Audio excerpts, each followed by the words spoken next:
सहमी पूरी दुनिया, सुनाई दे रही अगले विश्व युद्ध की आहट, पूरी दुनिया में मस्तक है तबाही। नमस्कार, मैं खुशी गोस्वामी, आप देख रहे हैं वक्त की आवाज इंडिया।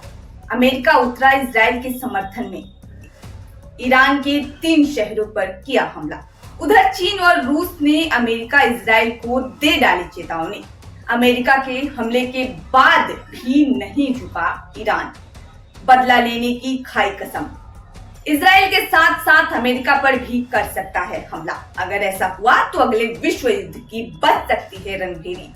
चीन रूस के खुल्लम खुल्ला ऐलान से मिली ईरान को हिम्मत। जिस तरह अमेरिका खुलकर इजराइल के समर्थन में उतरा है, अगर चीन और रूस ईरान के समर्थन में उतरता है तो पूरी दुनिया में मच सकती है तबाही। लेकिन सबसे बड़ा सवाल, भारत क्या करने वाला है? दशकों से ईरान के भारत से रहे अच्छे संबंध, अगर ईरान से दुश्मनी की तो भारतीय अर्थव्यवस्था हो सकता है तबाह। इजराइल से भी हिंदुस्तान की दोस्ती की चर्चा पूरी दुनिया में है। क्या धर्म संकट में फंस चुका है हिंदुस्तान?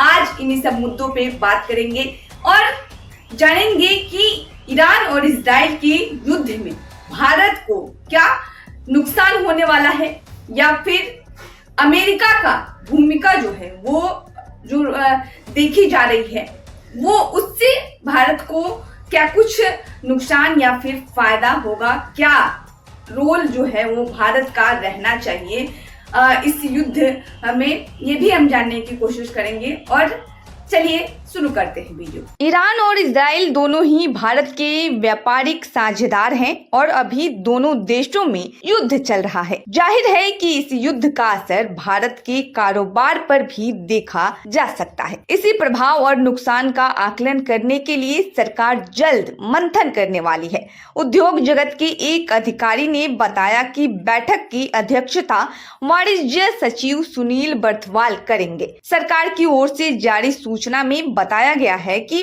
भारत के विदेशी व्यापार पर ईरान इजराइल संघर्ष के प्रभाव का आकलन करने और संबंधित मुद्दों का समाधान निकालने के मकसद से वाणिज्य मंत्रालय आज पोत परिवहन निर्यातकों, कंटेनर कंपनियों और अन्य विभागों सहित हितधारकों के साथ बैठक करेगा। निर्यातकों ने कहा कि अगर युद्ध और बढ़ता है तो इससे विश्व व्यापक पर असर पड़ेगा और हवाई तथा समुद्री माल ढुलाई की दरें बढ़ जाएगी।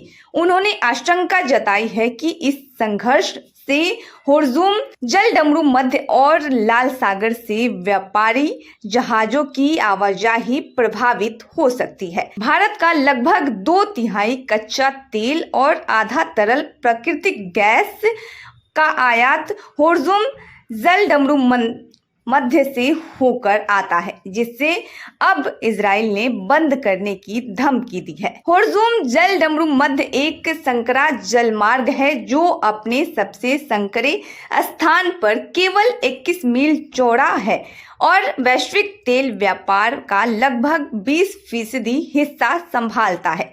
भारत के लिए यह अपरिहार्य है, जो अपनी 80% से अधिक ऊर्जा आवश्यकताओं के लिए आयात पर निर्भर करता है। इस बीच यमन में हुतियों पर 14 और 15 जून को इजराइल के हमले से लाल सागर क्षेत्र में भी तनाव बढ़ गया है। लाल सागर क्षेत्र पर हुती विद्रोही पहले ही वाणिज्यिक जहाजों पर हमला कर चुके हैं। भारत का इजराइल को निर्यात 2023 से 24 में 4.5 अरब डॉलर से घटकर 2024 से 25 में 2.1 अरब डॉलर रह गया।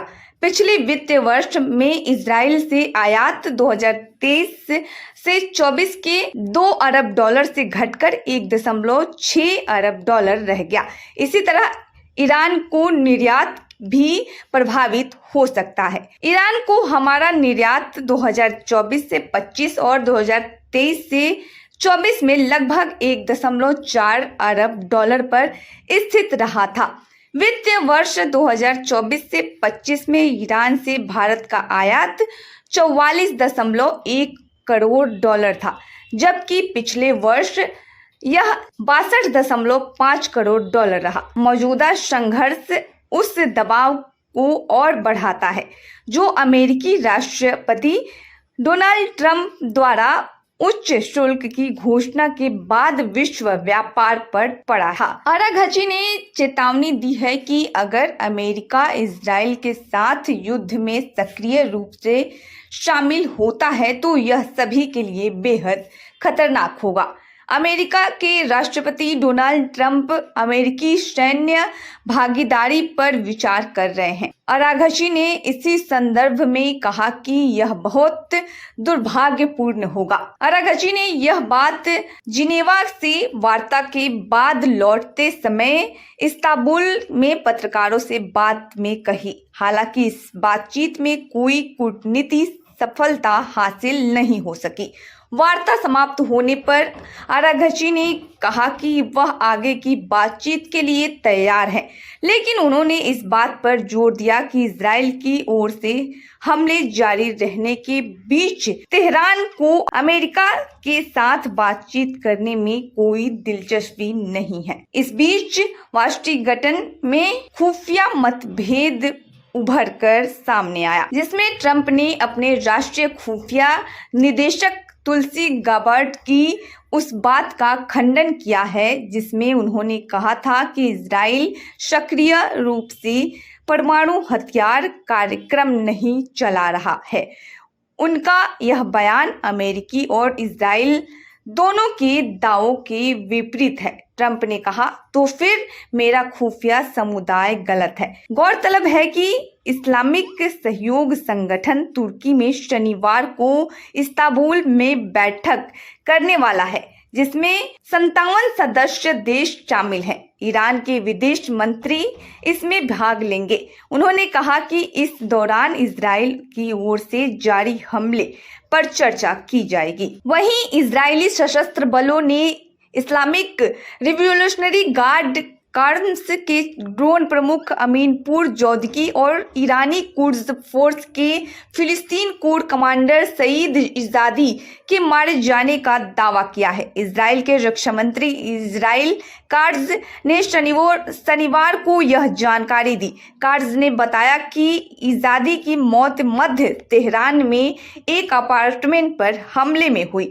वह 7 अक्टूबर के हमले से पहले हमास को वित्तीय पोषित करने और हथियार देने के लिए जिम्मेदार थे। उन्होंने इस ऑपरेशन को इजरायली खुफिया और वायुसेना के लिए एक बड़ी उपलब्धि बताई।